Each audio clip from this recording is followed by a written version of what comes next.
Nasa 100 pamilyang nasunugan sa Sampaloc, Maynila kaninang madaling araw. May babae ring isinugod sa ospital matapos magtamo ng mga paso sa katawan. Balitang hatid ni James Agustin. Mula sa flyover, kita kung gaano kalaki ang apoy na sumiklab sa residential area sa Ligarda Street sa Sampaloc, Maynila. Mag-alauna na madaling araw kanina. Mabilis na itinaas ng Bureau of Fire Protection ng ikatlong alarma. Nasa 15 fire truck nila rumisponde, bukod pa sa mga fire volunteer group. Kumalat ang apoy sa magkakadikit na bahay na gawa sa light materials. Pumwesto sa bubong ang ilang bombero. Kanya-kanyang salba naman ang gamit ng mga residente.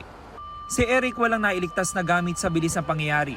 Biglang lumiyab din sa side ng kabila ng kapitbahay namin, yung nakatira sa upper, sa taas.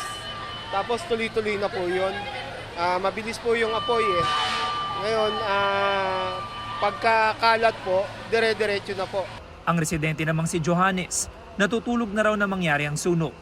Hindi lang ang inuupahang bahay niyang natupo, maging ang kabuhayang sari-sari store. Iilang paninda lang ang nailabas na pinagtulungan daw buhati ng mga kabarkada ng kanyang anak. Ginising lang ko sa anak ko kaya, Papa, may sunog. Yung pagbaba ko, tinignan ko may sunog na. Una kong hinanap yung mga papilis ko talaga. Anak, hirap.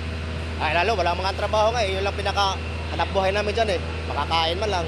Wala talaga. Alas 3:14 na madaling araw na ideklara ang fire under control. Ayon sa BFP, umabot sa 80 bahay ang nasunog, pati ilang commercial establishment. Tinatayang nasa 100 pamilyang naapektuhan.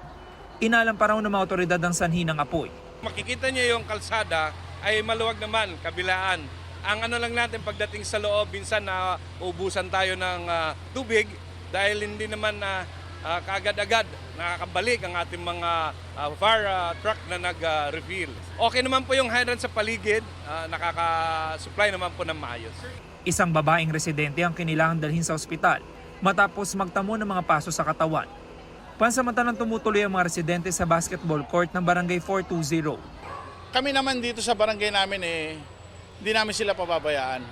James Agustin, nagbabalita para sa GMA Integrated News.